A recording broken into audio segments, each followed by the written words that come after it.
श्री नृपेंद्र मिश्रा जी, श्री अजीत जी, श्री राजन जी, श्री संधू जी,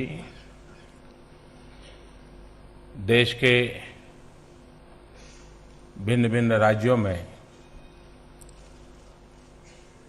simultaneous इसी कार्यक्रम में उपस्थित सभी आदरणीय मुख्यमंत्री,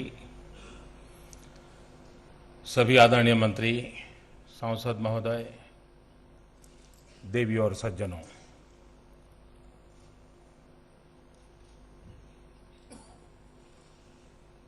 इस कार्यक्रम को मैं जरा अभी देख रहा था।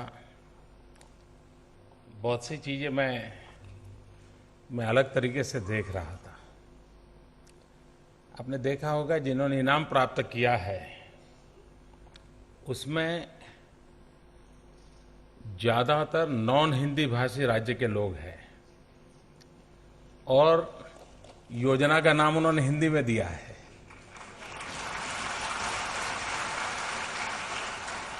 देखिए, नेशनल इंटीग्रेशन,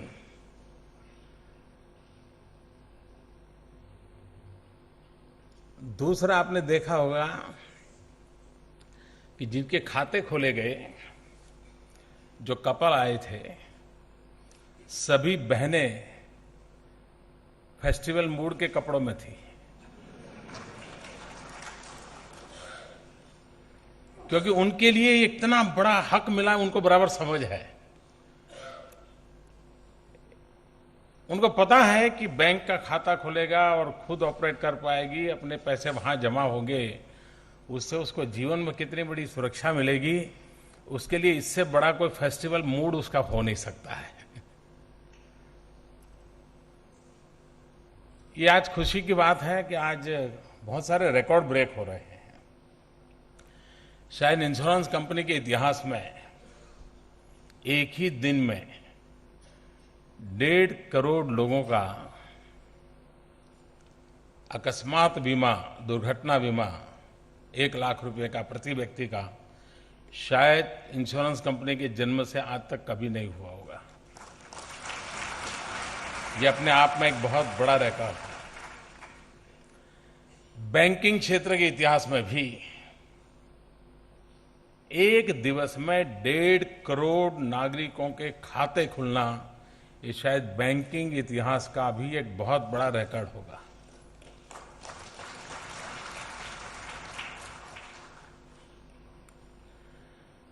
और इससे सबसे बड़ा फायदा ये होने वाला है कि जो सरकार में बैठे हैं, भिन्न भिन्न विभागों में काम कर रहे हैं, उनका भी विश्वास प्रस्थापित होने वाला है आज के बाद कि हम जो तय करें वो कर सकते हैं।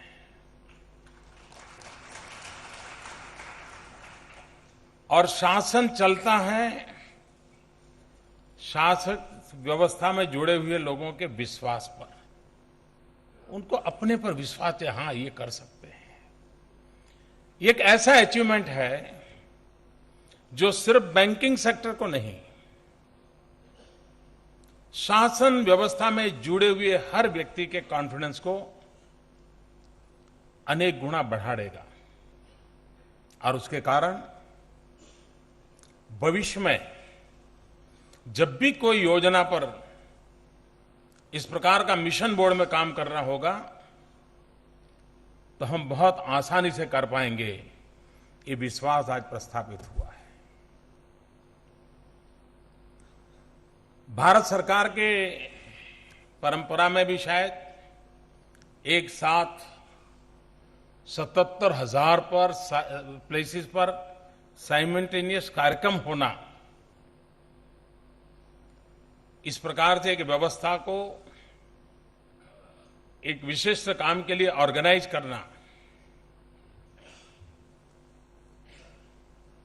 एक साथ सभी राज्यों के मुख्यमंत्रियों को लेकर के इतना बड़ा इवेंट करना, ये भी अपने आप में भारत सरकार के लिए ये पहला अनुभव है। वरना सर्कुलर जाते हैं, मीटिंग होती है, फिर जानकारी आती है, तब अच्छा नहीं हुआ, ठीक है फिर से करना। इन सारे परंपराओं से हट करके ये अपने आप में इतना बड़ा अचीव करना, ये सरकार के लिए, सरकारी व्यवस्था के लिए एक सुखद अनुभव। और ये बात सही है कि सफलता नई सिद्धियों को पाने की प्रेरणा बन जाती है। सफलता नई सिद्धियों का गर्भाधान करती है और ये सफलता देश को आगे ले जाने के अनेक विविध जो प्रकल्प है उसको एक नई ताकत देगी। ये आज के इस अवसर से मुझे लग रहा है। इसको सफल करने वाले वित्त विभाग के सभी बंधु, सरकार के सभी बंधु, बैंकिंग सेक्टर के लोग, सभी राज्य सरकारें, वे सब अभिनंदन के अधिकारी हैं।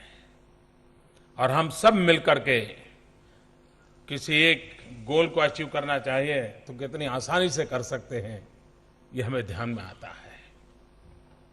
आप कल्पना कर सकते हैं 1969 में जब बैंकों को नेशनलाइज किया गया, राष्ट्रीयकरण किया गया, तो कैसे कैसे सपने बोए गए थे। उस समय के सारे विधान निकालिए, ये सारे बैंकों का राष्ट्रीयकरण गरीबों के लिए होता है ऐसा पूरे देश के गले उतार दिया गया था। लेकिन आजादी के 68 ईयर के बाद 68% लोगों के पास भी ये अर्थव्यवस्था का ये हिस्सा से कोई संबंध नहीं है।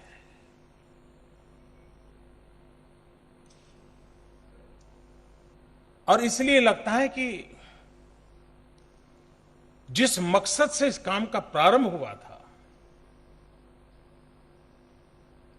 वो वहीं की वहीं रह गई।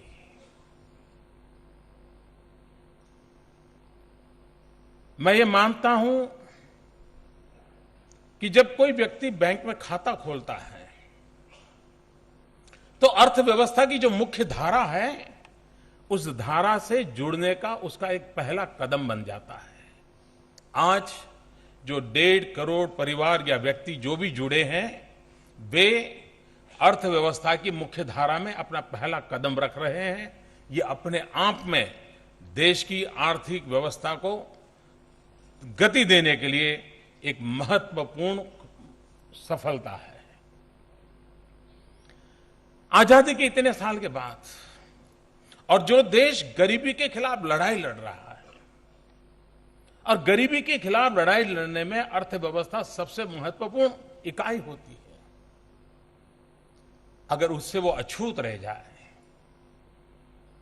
मुझे कभी शब्द प्रयोग करना मगा अच्छा तो नहीं, लेकिन मन करता है कि मैं कहूं ये फाइनेंशियल अनटचेबिलिटी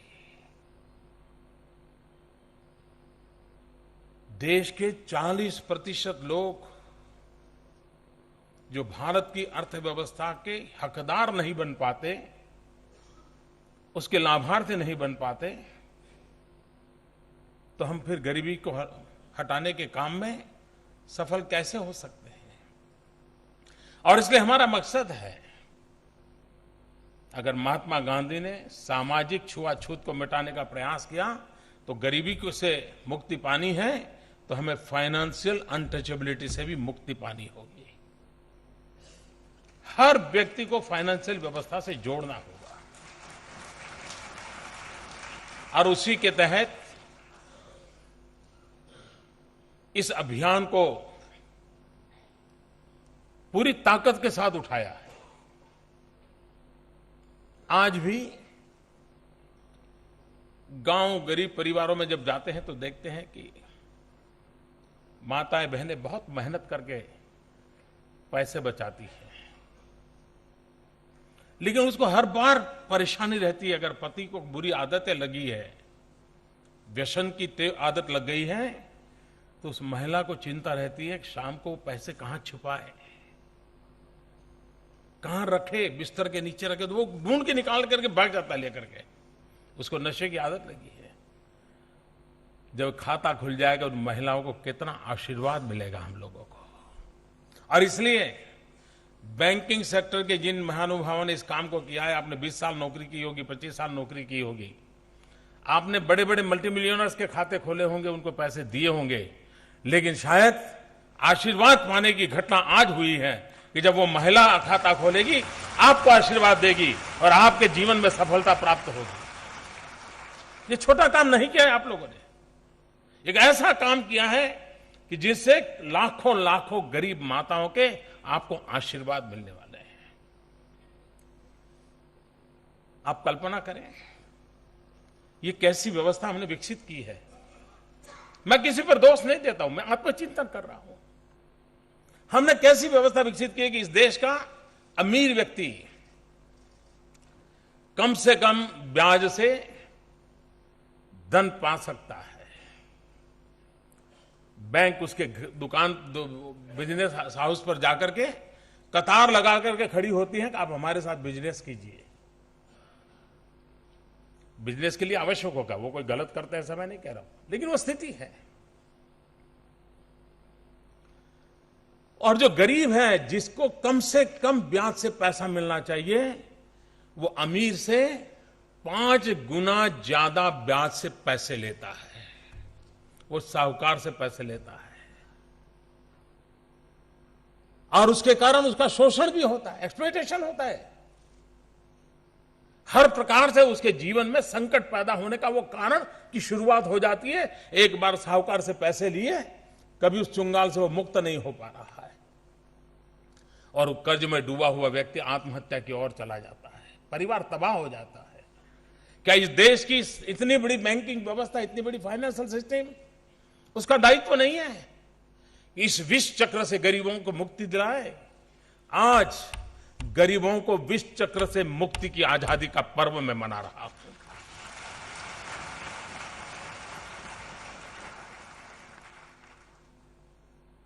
और 15 अगस्त को जिस योजना की घोषणा की, 15 दिन के भीतर भीतर योजना को लागू किया और आज 1.5 करोड़ परिवारों तक पहुंचने का काम सफलतापूर्वक पूरा हुआ।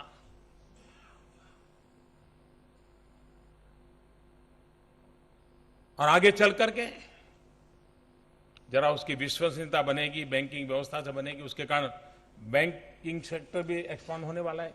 कई नई ब्रांच खुलेगी, कहीं उसके एजेंट तय होंगे, लाखों नौजवानों को इसके कारण रोजगार मिलने वाला है। इस व्यवस्था को आगे बढ़ाने के लिए स्थायी व्यवस्थाएं विकसित होगी। 2000 से ऊपर की जनसंख्या वाले जितने गांव हैं, वहां कोई न कोई बैंकिंग दृष्टि से काम आएगा। इवन पोस्ट ऑफिस, आज ईमेल के जमाने में, एसएमएस के जमाने में पोस्ट का अपना क्षेत्र की गतिविधि कम हुई है, लेकिन उसकी व्यवस्थाएं तो वैसी की वैसी हैं। उन व्यवस्थाओं का उपयोग बैंकिंग सेक्टर के लिए किया जाएगा, इन गरीबों के लिए किया जाएगा। तो उसके कारण अपने आप ऐसी व्यवस्थाएं मिलेगी जिस व्यवस्थाओं के कारण गरीब को गरीबी के खिलाफ लड़ने के लिए एक बहुत बड़ी ताकत मिलने वाली है। और हम सब मिलकर के गरीबी के खिलाफ लड़ते हैं तो गरीबी से मुक्ति मिल सकती है, ये मेरा पूरा विश्वास है। हम हमेशा कहते हैं कि भाई सरकार हो, सरकार की संपत्ति हो, वो गरीबों के लिए है, लेकिन आज वो शब्दों में नहीं, वो हकीकत में परिवर्तित हो रहा है। और उसके कारण आगे चल करके बैंक से उसको 5,000 रुपये तक का कर्ज, और सामान्य मानवी को इससे ज्यादा कर्ज की जरूरत नहीं पड़ती है, उसको अपना रोजमर्रा का काम के लिए चाहिए। और अनुभव यह है, गरीब व्यक्ति जो बैंक के अंदर संबंध आता है, 99% वो समय से पहले पैसे जमा का है। वो बेचारा हमेशा हर चीज से डरता रहता है। 99 पर उसमें बहनों के पास हो तो 100% पेमेंट कर देती है, 100%। ये बैंकिंग सेक्टर का लोगों का भी अनुभव है। और वो बड़े बड़े लोग, हमें मालूम है क्या होता है। और इसलिए ये सारा प्रयास गरीबों के लिए है, गरीबी से मुक्ति पाने के एक अभियान का हिस्सा है, और उसी के लिए इसको आगे बढ़ाया जा रहा है। किसी काम को जब तक समय सीमा में बांध करके निर्धारित लक्ष्य को प्राप्त करने का प्रयास न किया जाए, और पूरी पूरी शक्ति को उसमें झोंक न दिया जाए, परिणाम नहीं मिलते हैं। और एक बार ब्रेक थ्रू हो जाए तो फिर गाड़ी अपने आप चलने लग जाती है। आज के इस ब्रेक थ्रू के बाद मैं नहीं मानता ये रुकने वाला है। शुरू में जैसे वित्त मंत्री जी कहते थे 2015 अगस्त तक का कार्य समय चल रहा था। मैंने कहा भाई इस झंडा वंदन से अगले झंडा वंदन तक हमको काम करना है। 15 अगस्त को झंडा वंदन किया और योजना घोषित की। 26 जनवरी को इसको पूरा करें अपन। 15 अगस्त 2015 तक क्यों इंतजार करें। और मैं वित्त विभाग का आभारी हूं, इस डिपार्टमेंट से सभी अधिकारियों का आभारी हूं, बैंकिंग क्षेत्र का आभारी हूं कि उन्होंने इस बीड़ा उठा लिया है और उन्होंने मुझे वादा किया है कि हम 26 जनवरी के पहले इस काम को पूरा करेंगे।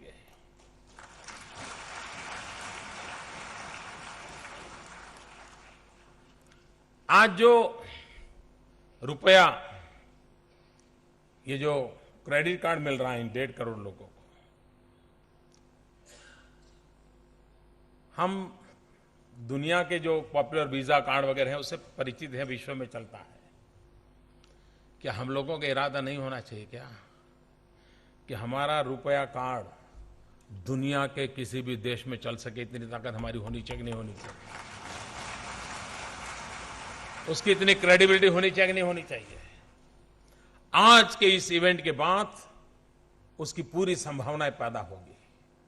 इस देश के 1.5 करोड़ लोग होंगे।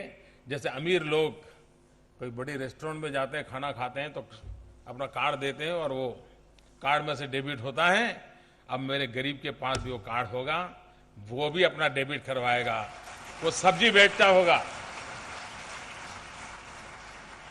देखिए ये अमीर और गरीब की खाई भरने का कितना बड़ा इनिशिएटिव है ये।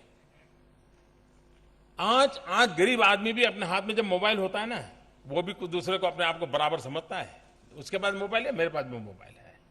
अब वो उसके बाद भी कार्ड है, मेरे पास भी कार्ड है। इस मिजाज से काम करेगा।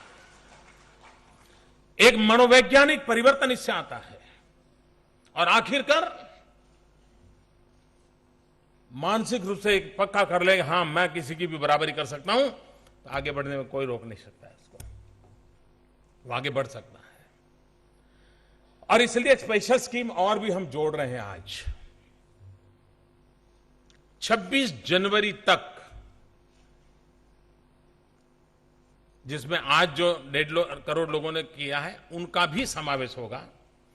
26 जनवरी तक जो लोग अपने खाते खुलवाएंगे उनको 1 लाख रुपया का अकस्मात विवाह के उपरांत 30,000 रुपये का लाइफ इंश्योरेंस भी मिलेगा।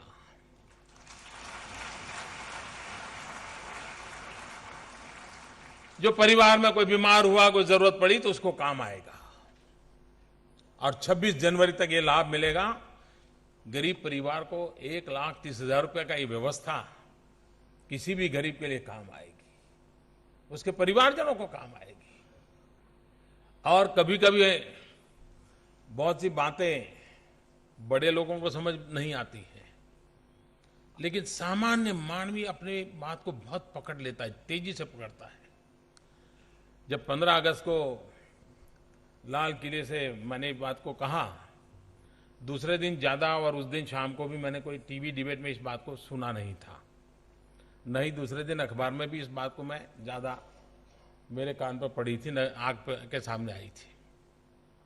लेकिन मुझे 1-2 सज्जन मिलने आए तो उन्होंने कहा भाई हमारा ड्राइवर बहुत खुश है। मैंने कहा क्यों? और उसने कहा आज मोदी जी ने 1 लाख रुपए का इंश्योरेंस दे दिया।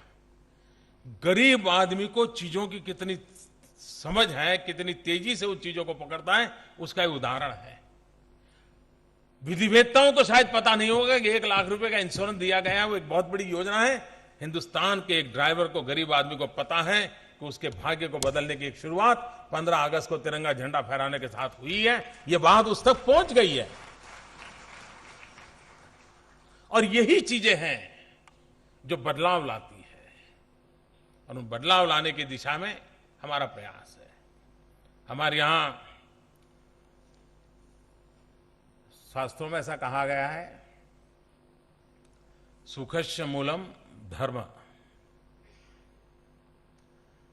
धर्मस्य मूलम अर्थ, अर्थस्य मूलम राज्यम, यानी सुख के मूल में धर्म यानी आचरण है, लेकिन धर्म के मूल में आर्थिक इकोनॉमिकल स्टेबिलिटी है, और इकोनॉमिकल स्टेबिलिटी के मूल में राज्य का दायित्व है। ये राज्य की जिम्मेवारी है फाइनेंशियल इंक्लूजन की। ये चाणक्य से भी पहले हमारे पूर्वजों ने कहा हुआ है, और इसलिए राज्य अपना दायित्व निभाने का प्रयास कर रहा है कि जिसमें सामान्य व्यक्ति भी, अब आर्थिक स्थिति सामान्य होगी तो उसके जीवन के अंदर सुख और संतोष की स्थिति तक वो पहुंच पाएगा, और इसीलिए हम लोगों का प्रयास है। और मैं मानता हूं कि आज जो ये योजना का आरंभ हुआ है, नौजवानों को रोजगार की संभावनाएं बढ़ने वाली हैं, गरीब आदमी को हाथ में पैसे आएंगे, विष चक्र से बचेगा अपने आप में। और जैसा वित्त मंत्री जी कहते थे, आने वाले दिनों में जो इंडिविजुअल बेनिफिट की जो स्कीम्स हैं, उसका सीधा सीधा लाभ इन बैंक अकाउंट में जाएगा, तो करप्शन के खिलाफ की लड़ाई जो हमारी है उसमें एक बहुत बड़ा हमारा उपयोगी ये शस्त्र बनने वाला है, जो हमें करप्शन के खिलाफ भी लड़ने की ताकत देगा। बैंक में खाता खोल, वैसे हमारे खास करके हिंदुस्तान और ज्यादातर एशियन कंट्रीज, सदियों से हम लोगों के एक स्वभाव रहा है, हमारे संस्कार रहे, और वो संस्कार है बचत, सेविंग। दुनिया के बाकी देशों में ये प्रकृति नहीं है। वहां तो ऋणम कृत्वा धृतम पिबेत, कर्ज करो घी पियो। अब वो तो घी पीते नहीं, जो पीते हैं वो पीते हैं, लेकिन ये फिलोसॉफी के लोग, हमारे यहां परंपरा रही है सेविंग। और हमारे देश की एक ऐसी विशेषता, और खासकर एशियन कंट्रीज की ऐसी रही है कि भी अपना ही सोचना ऐसा नहीं है, अपने बच्चों का भी सोचना, आने वाली पीढ़ी का सोचना, ही हमारी सदियों जूनी परंपरा रही है। ऐसा नहीं भाई कर्ज करो जियो, बाद में जो आएगा वो भुगतेगा, वो करेगा। वो हम क्रेडिट कार्ड के भरोसे जीने वाले हम लोग नहीं हैं स्वभाव से। सेविंग हमारी प्रकृति है, और उसके कारण बैंकिंग व्यवस्था अपने आप में लाभ है। लेकिन बैंकों की स्थिति क्या है, मैं अपने जीवन की घटना सुनाना चाहता हूं। मैं मेरे गांव में स्कूल में पढ़ता था, और देना बैंक के लोग हमारे स्कूल में आए थे। तो देना बैंक के लोग, वो कोई मिस्टर बोहरा करके थे, मुझे इतना याद है, तो सबको समझा रहे थे, गुल्लक देते थे, ऐसे बचाना चाहिए, पैसा बच्चों ने बचाना चाहिए, वगैरह वगैरह। खाता खोलते थे, हमने भी खुलवा दिया था, हमको भी गुल्लक मिला था, लेकिन हमारा गुल्लक कभी वो वर्जी नहीं रहा, उसमें 1 रुपया कभी पड़ा नहीं, क्योंकि हमारा वो बैकग्राउंड नहीं था कि हम वो कर पाए। अब खाता तो खुल गया, हम स्कूल छोड़ दिए, हम गांव छोड़ दिए, हम बाहर भटकने चले गए। तो वो बैंक वाले मुझे खोज रहे थे, शायद उन्होंने मुझे 20 साल तक खोजा, कहां है ये, और क्यों खोज रहे थे? खाता बंद करवाने के लिए।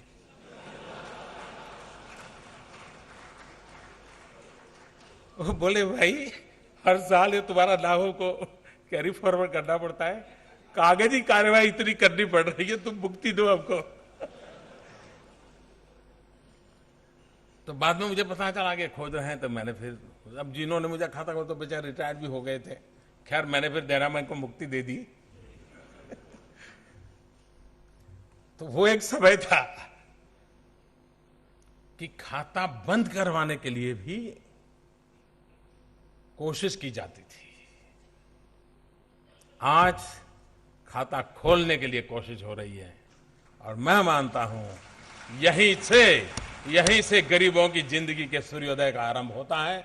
मैं इस काम को करने वाले बैंकिंग सेक्टर के, और आज मैंने एक चिट्ठी लिखी थी, करीब 7 लाख लोगों को मैंने अभी एक ईमेल भेजा था, शायद ये भी किसी प्रधानमंत्री ने काम पहली बार करने का सौभाग्य मिला होगा। बैंक के सभी व्यक्तियों को मेरी चिट्ठी गई है और मैंने इनसे आग्रह किया है कि ये बहुत बड़ा पवित्र और सेवा का काम है, इसको हमने करना है, और सबने किया। इस बात को जिस प्रकार से बैंकिंग सेक्टर के इस प्रत्यक्ष काम करने वाले लोगों ने उठा लिया है, मैं हृदय से उनका अभिनंदन करता हूं और मैं आशा करता हूं हमें 26 जनवरी तक इंतजार न करना पड़े।